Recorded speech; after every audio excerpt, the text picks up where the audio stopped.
हिंदुत्वाचे धगधगता विचार कृतीत उतरवणारे हिंदू नायक, हिंदुत्वाचा ज्वलंत आविष्कार असणारे उत्तर प्रदेशचे जिगरबाज मुख्यमंत्री माननीय श्री योगी आदित्यनाथजी यांचे या मंचावर या ठिकाणी आगमन झालेले आणि त्यांचा सत्कार या ठिकाणी करण्यात यावा अशी मी विनंती करते। भारतीय जनता पार्टी महायुतीचे उमेदवार माननीय रामभाऊ सातपुते यांच्या शुभहस्ते त्यांचा या ठिकाणी सत्कार या मंचावर संपन्न होतोय। याचबरोबर अध्यक्ष माननीय श्री नरेंद्रजी काळे यांच्यासह भाजपच्या वतीने त्यांचा या ठिकाणी या मंचावर सत्कार संपन्न होतोय। आजच्या या कार्यक्रमाचे अध्यक्ष माननीय श्री उत्तर प्रदेशचे मुख्यमंत्री माननीय श्री योगी आदित्यनाथजी यांचा सत्कार या मंचावर या ठिकाणी भारतीय जनता पार्टी पक्षाच्या वतीने माननीय श्री नरेंद्रजी काळे यांच्या शुभहस्ते या ठिकाणी संपन्न झाला आणि यानंतर या ठिकाणी मी मंचावर आमंत्रित करते हिंदुत्वाचा धगधगता विचार कृतीत उतरवणारे हिंदू नायक माननीय श्री योगी आदित्यनाथजी यांना जोरदार टाळ्याने आपण त्यांचं स्वागत करणार आहोत।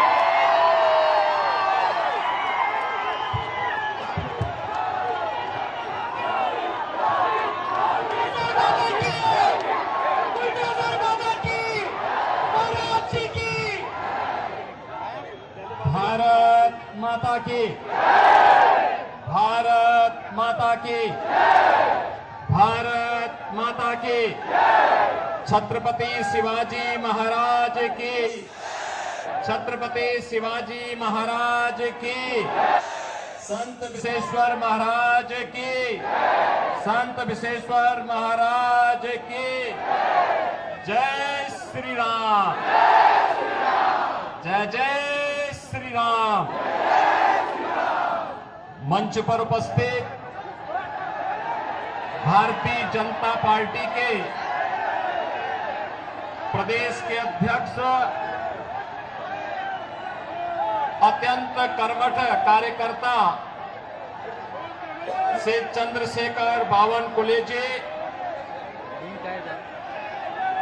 सांसद सोलापुर श्री जय सिद्धेश्वर महास्वामी, मंच पर उपस्थित यहां के विधायक श्री सुभाष देशमुख, श्री विजय कुमार देशमुख जी, श्री सचिन को कल्याण शेट्टी जी, माननीय मंत्री चंद्रकांत दादा पाटिल जी, भारतीय जनता पार्टी के जिला के अध्यक्ष श्री नरेंद्र काले जी, लोकसभा के संयोजक विक्रम देशमुख जी, लोकसभा के भारतीय जनता पार्टी के प्रत्याशी श्री राम सतपुते जी, संतोष पवार जी, मनीष काले जी और अभी मेरे साथी आज के इस कार्यक्रम में यहां पर उपस्थित महाराष्ट्र सरकार के मंत्री, शिवसेना के उपनेता माननीय श्री गुलाबराव पाटिल जी, भारतीय जनता पार्टी, एनसीपी, शिवसेना और एनडीए गठबंधन से जुड़े हुए हमारे सभी पदाधिकारीगण भारी संख्या में सोलापुर की इस प्रतिष्ठित लोकसभा सीट पर उपस्थित मेरे सभी उपस्थित बहनों और भाइयों, एक ऐसी पावन भूमि जिसके मध्य में रेवण सिद्ध, पश्चिम में भागवत का पंढरपुर, पूरब में स्वामी समर्थ जी का कलकोट, उत्तर में आई भवानी का तुलजापुर और दक्षिण में गुरुदेव दत्त जी का गाणनापुर स्थित है। ऐसी पावन धरा को कोटि कोटि नमन करते हुए मैं आप सभी का हृदय से अभिनंदन करता हूं, सादर अभिवादन करता हूं। बहनों और भाइयों, मैं उत्तर प्रदेश मर्यादा पुरुषोत्तम प्रभु श्री राम की पावन धरा से आपके बीच में कुछ अनुरोध करने के लिए आया हूं। सबसे पहले तो मैं आपका अभिनंदन और आपका स्वागत करता हूं और आपका आभार भी व्यक्त करता हूं कि श्री राम जन्मभूमि आंदोलन के दौरान महाराष्ट्र के हमारे सभी भाजपा शिवसेना के कार्यकर्ताओं ने, महाराष्ट्र के हमारे वीर कार्यकर्ताओं ने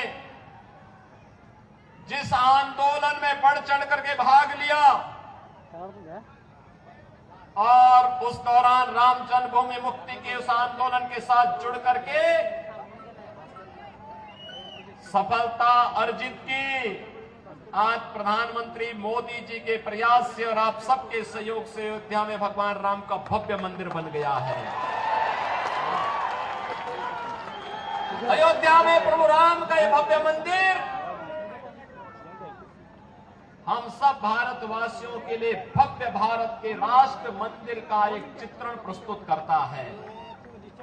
बहनों और भाइयों, अयोध्या का राम मंदिर इस बात का संकेत है कि अगर हम एकजुट होकर के कार्य करेंगे तो सिद्धि हमें अवश्य प्राप्त होगी, कोई ताकत हमें रोक नहीं सकती है। मोदी जी ने,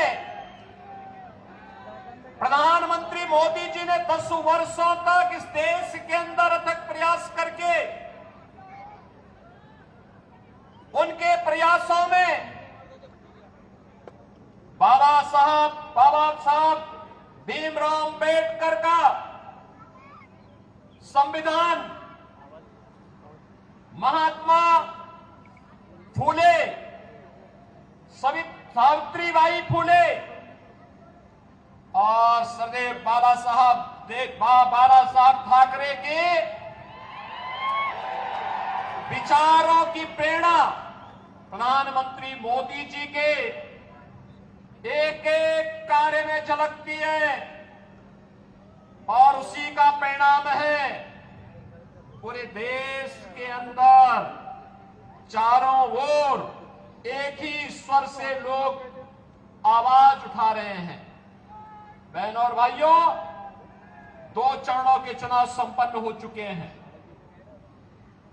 543 में से 191 सीटों पर चुनाव हो गए हैं। उत्तर, दक्षिण, पूरब, पश्चिम चारों ओर मुझे जाने का अवसर प्राप्त हुआ। कल ही मैं वेस्ट बंगाल में था। बहनों और भाइयों, मैं कह सकता हूं चारों ओर एक ही स्वर गूंज रहा है। अकेले उत्तर प्रदेश में 80 लोकसभा सीट है और चारों ओर एक स्वर से आवाज आ रही है कि फिर एक बार मोदी सरकार का, ये मोदी सरकार का जो स्वर गूंज रहा है वैसे ही नहीं गूंज रहा है।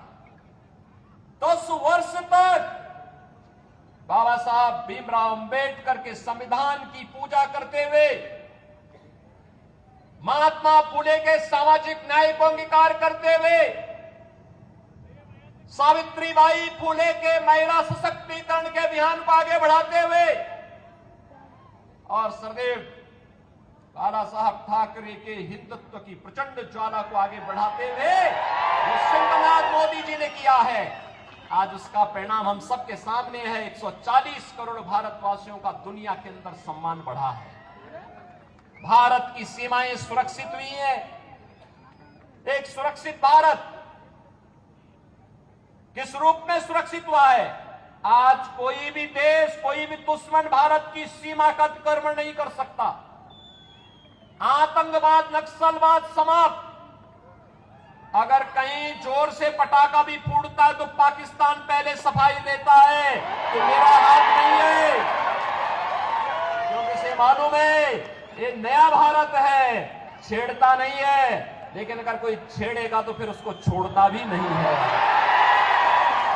ये नया भारत है, ये कांग्रेस के समय का भारत नहीं है कि कोई एक थप्पड़ मारता था वो कहता था अरे रुक जाओ यार, देखो कहीं माहौल खराब ना हो जाए। ऐसा नहीं है, अगर कोई थप्पड़ मारेगा तो जोरदार घूंसे से उसका जबड़ा तोड़ने की हिम्मत आज का भारत रखता है। और इसलिए बहनों और भाइयों, मैं आज आप सबको यही कहने के लिए आया हूं, डेवलपमेंट का कार्य मोदी जी ने 10 वर्ष में जो तैयार किया है, ये विकसित भारत की आधारशिला बन चुका है। भारत आज दुनिया की सबसे बड़ी उभरती हुई अर्थव्यवस्था के रूप में स्थापित हुआ है। कौन ऐसा सच्चा भारतीय होगा जो अपने देश को विकसित भारत के रूप में न देखना चाहता होगा। हर भारतवासी की इच्छा है, क्योंकि जब मेरा देश आत्मनिर्भर होगा, विकसित होगा, तो हर चेहरे पर खुशहाली होगी, हर नौजवान के हाथ में रोजगार होगा, हर किसान आत्मनिर्भर होगा, हर बहन और हर माताएं, हर बेटियां स्वावलंबन की ओर अग्रसर होंगी, हर श्रमिक खुशहाल जीवन व्यतीत करेगा, हर व्यापारी का व्यापार बढ़ेगा। और यही तो मोदी जी चाह रहे हैं। इसी भारत की परिकल्पना को साकार करने के लिए वे प्रयास कर रहे हैं। कांग्रेस ने तो गरीबी हटाओ का नारा दिया था, 65 वर्षों में गरीबी नहीं हटा पाए। मोदी जी ने मात्र 10 वर्ष में 25 करोड़ लोगों को गरीबी रेखा से ऊपर उठा करके खुशहाल जीवन व्यतीत करने के लिए छोड़ा। आज बहनों और भाइयों, पूरे देश के अंदर 80 करोड़ लोगों को फ्री में राशन मिल रहा है, 60 करोड़ लोगों को 5 लाख रुपए की आयुष्मान भारत की सुविधा मिल रही है, 50 करोड़ लोगों को जनधन अकाउंट खुल गए हैं। जो कांग्रेस पहले दिल्ली से आने वाले पैसे को, मुंबई से आने वाले पैसे को बंदर बांट कर देती थी, खा जाती थी, हड़प कर जाती थी, सेंधमारी करती थी, आज मोदी जी ने आपके लिए जनधन अकाउंट खोल दिया, पैसा सीधे उस अकाउंट में आएगा। कांग्रेस के लोगों को अब उसमें सेंधमारी करने का अवसर नहीं मिलेगा। बहनों और भाइयों, 12 करोड़ किसानों को किसान सम्मान निधि, 12 करोड़ घरों में शौचालय बन जाना, 10 करोड़ घरों में उज्ज्वला योजना का एलपीजी का सिलेंडर फ्री में पहुंच जाना, और 4 करोड़ गरीबों को एक प्रधानमंत्री आवास मिल जाना, 2.5 करोड़ घरों में बिजली की रोशनी पहुंच जाना, इंफ्रास्ट्रक्चर में highway, railway, metro, rapid rail, IIT, IIM, triple IT, NIT, world class university, 1 district 1 medical college और एम्स की जो श्रृंखला पूरे देश के अंदर खड़ी हुई है, ये नए भारत को विकसित भारत के रूप में प्रस्तुत करने की आधारशिला है। और इसीलिए आज मैं कहने के लिए आया हूं, बहनों और भाइयों, विकास भी है, गरीब कल्याण भी है, सुरक्षा भी है, सम्मान भी है, और उससे भी बढ़कर के है आपकी आस्था का सम्मान। क्या अयोध्या में प्रभु रामलला का मंदिर ये कांग्रेस के लोग बना पाते क्या? ये लोग बना पाते क्या? इनसे उम्मीद करते हैं क्या? कांग्रेस के लोग तो क्या कहते थे राम हुए ही नहीं, और जब राम मंदिर बन गया तो फिर कहते थे कि मंदिर की डेट कब, जब राम मंदिर के लिए जब फैसला हो रहा था तो ये क्या कहते थे कि अगर फैसला होगा तो खून की नदियां बहेंगी। अरे हमने कहा देखो हम हैं यूपी में, चिंता मत करो, खून की नदियां नहीं, एक मच्छर भी नहीं मरने वाला, चिंता मत करो। बहनों और भाइयों, यूपी में पिछले 7 वर्ष में एक भी दंगा नहीं हुआ। 25 करोड़ की आबादी है, एक दंगा नहीं, कोई कर्फ्यू नहीं, और बड़े बड़े माफिया, एक तरफ राम मंदिर बना है और दूसरी तरफ बड़े बड़े माफियाओं का राम नाम सत्य है कि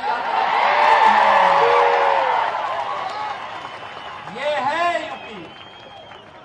लेकिन मैं केवल आपसे कहने के लिए आया हूं, ये लोग आपकी आस्था का सम्मान नहीं कर सकते, कांग्रेस के लोग नहीं कर सकते। वो लोग आपको गुमराह कर रहे हैं बहनों और भाइयों। ये वही कांग्रेस है जिसने राम के अस्तित्व पर प्रश्न खड़ा किया था, और यही कांग्रेस है जिसने हिंदुओं को अपमानित करने के लिए हिंदू आतंकवाद का शब्द भी दिया था। हिंदू आतंकवाद, क्या हिंदू आतंकवादी होता है क्या? ये कांग्रेस के लोगों को क्या हो गया था? यूपीए की सरकार थी और तब इन्होंने हिंदू आतंकवाद शब्द भी दिया था।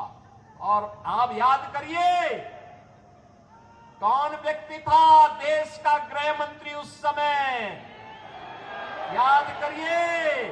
उसी के लोग, उसी के परिवार के लोग आज चुनाव लड़ने के लिए यहां पर अपने खूनी पंजे के साथ आपके बीच में आए होंगे, और उसी से सावधान करने के लिए मैं आपके बीच आया हूं, आपसे कहने के लिए। उस समय इन्होंने कहा था, जब मालेगांव के विस्फोट हो रहे थे, तब इन्होंने कहा था इसमें योगी आदित्यनाथ का भी नाम होगा, हम सीबीआई का रेड कराएंगे। हमने कहा एक बार प्रमाण के साथ भेजना मेरे पास थोड़ा। अपने कृत्यों पर इनको कभी पश्चाताप नहीं होगा। और बहनों और भाइयों, हिंदुओं को अपमानित करने के लिए, हिंदू आस्था पर कुठाराघात करने के लिए इन्होंने क्या कुछ नहीं किया है। कांग्रेस साथी तो 65 वर्षों तक शासन करने का उसे अवसर मिला था। वह भारत को दुनिया की एक बड़ी ताकत बना सकती थी, देश को नक्सलवाद, आतंकवाद से मुक्त कर सकती थी। लेकिन आतंकवाद की जड़ कांग्रेस, देश के अंदर नक्सलवाद की समस्या कांग्रेस ने दी, गरीबी कांग्रेस ने दी, भ्रष्टाचार कांग्रेस ने दिया, देश की सुरक्षा में सेंध कांग्रेस ने लगाया। और अब तो कांग्रेस अपने घोषणा पत्र के माध्यम से ओबीसी, अति पिछड़ी जाति यानी पिछड़ी जाति के आरक्षण पर और अनुसूचित जाति जनजाति के आरक्षण पर भी सेंधमारी करने का प्रयास कर रही है। कांग्रेस का घोषणा पत्र बताता है, वह कांग्रेस का घोषणा पत्र क्या कहता है? कांग्रेस का घोषणा पत्र इस बात की पुष्टि करता है कि यूपीए सरकार के समय कांग्रेस ने यही प्रयास किया था।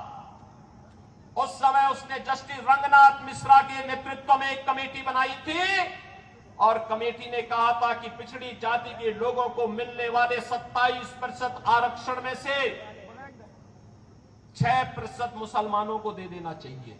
क्या हम अपने पिछड़ी जाति के लोगों के हक को किसी दूसरे को बांटने देंगे क्या? हिंदुओं का आरक्षण किसी को मिलना चाहिए क्या? और सच्चर कमेटी गठित करके इन्होंने मुसलमानों की कुछ जातियों को अनुसूचित जाति में शामिल करने का प्रयास किया था। वो तो भारतीय जनता पार्टी की विरोध किया था, तब ये बच पाया था। आज गुमराह कर रहे हैं कांग्रेस के लोग। ये अनुसूचित जाति, जनजाति और पिछड़ी जाति के आरक्षण में सेंध लगाने के लिए आज कांग्रेस ने साजिश रच दी है, और इसीलिए अब वह तमाम प्रकार के झूठ का सहारा ले रही है। और बहनों और भाइयों, मैं इसीलिए आपसे कहना चाहता हूं, कांग्रेस के नेतृत्व में जो महागठबंधन बना है देश के अंदर, बहनों और भाइयों, ये देश की महासमस्या है। इस समस्या को जितनी जल्दी आप अपने से दूर कर पाएंगे, देश उतनी तेजी के साथ आगे बढ़ पाएगा। ये भारत के विकास का बैरियर है। ये आतंकवाद, नक्सलवाद की समस्या में सबसे बड़े बैरियर है। ये देश के अंदर आपको बांटेंगे। पहले कांग्रेस गुमराह करने के लिए क्या कार्य कर रही है, इसके लिए इसने आपको क्या एक झुंझुना पकड़ाया है। ये कह रही है पहले जातीय जनगणना करेंगे, जातीय जनगणना करके हिंदुओं की जातियों को आपस में लड़ाएंगे, फिर आपस में लड़ाने के बाद जब आरक्षण का मुद्दा इनके मुद्दे से अलग हो जाएगा, उसमें लोगों का ध्यान आपस में लड़ने में ही हिंदू लड़ने लग जाएगा, उसके बाद चुपचाप आपके हक पर ये उसको मुसलमानों को देने का काम करेंगे, और फिर भारत की इस्लामीकरण का, तालिबानीकरण की एक रूपरेखा अपने घोषणा पत्र के अनुसार कांग्रेस तैयार कर देगी। हमें कांग्रेस के इस मंसूबे को सफल नहीं होने देना है। बहनों और भाइयों, इस देश का फिर से मजहब के आधार पर बंटवारा नहीं होने देना है और इसके लिए चाहे कोई भी कुर्बानी देनी पड़े, हमें इसके लिए अपने आप को तैयार करना है और इसीलिए हम आए हैं। आज जो परिवर्तन आपको देश के अंदर देखने को मिल रहा है, ये परिवर्तन का नेतृत्व करता, इसके सारथी हैं देश के प्रधानमंत्री मोदी जी। और आज हमारा दायित्व बनता है 10 वर्ष तक बिना रुके, बिना डिगे, बिना झुके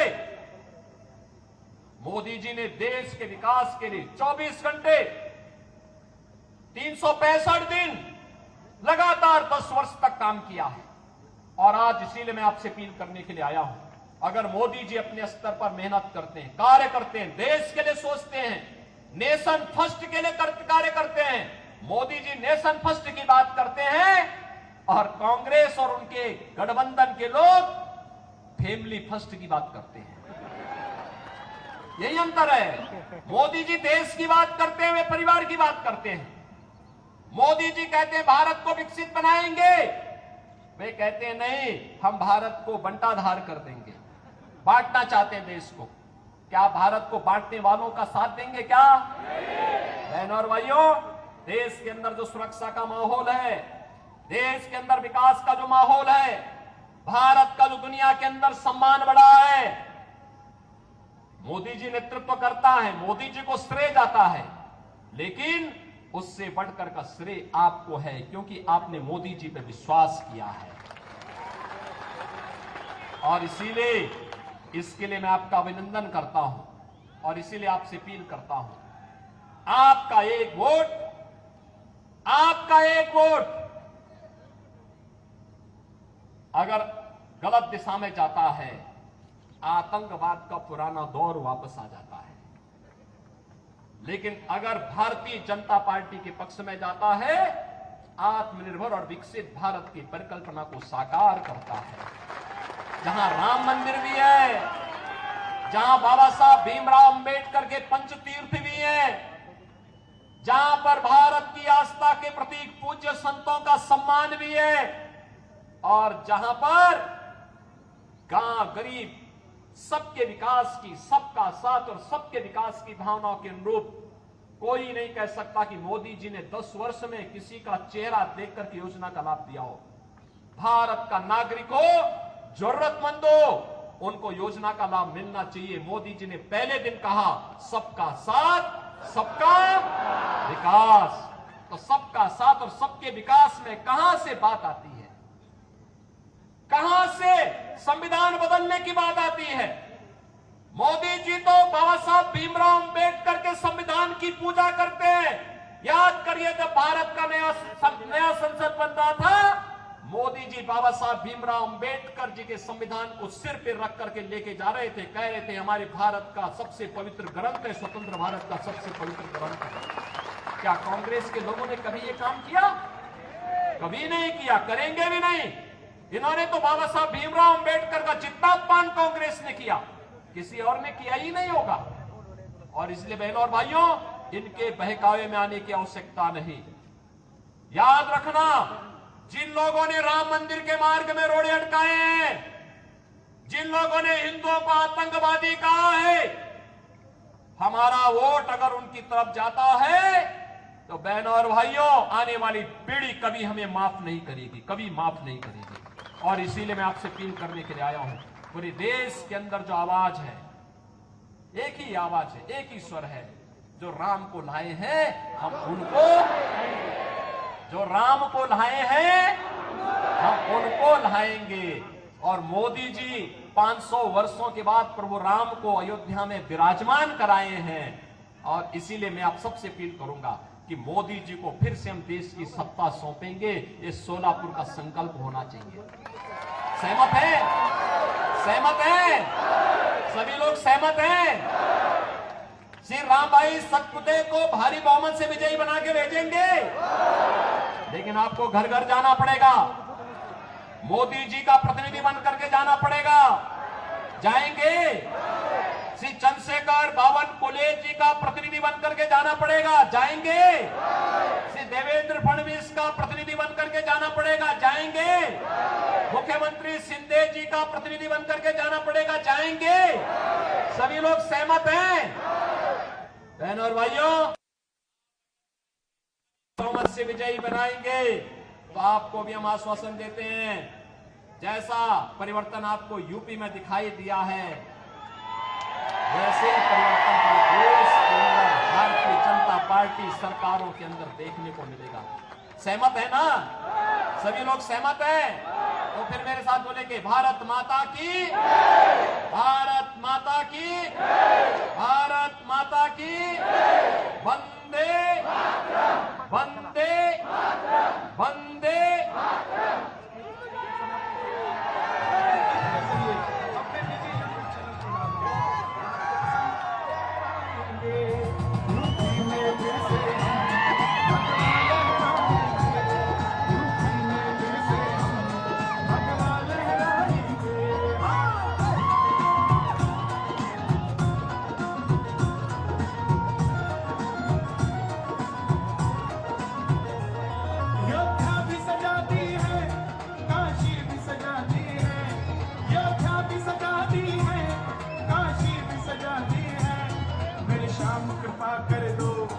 घनश्याम कृपा कर दो, मथुरा भी सजाएंगे, घनश्याम कृपा कर दो।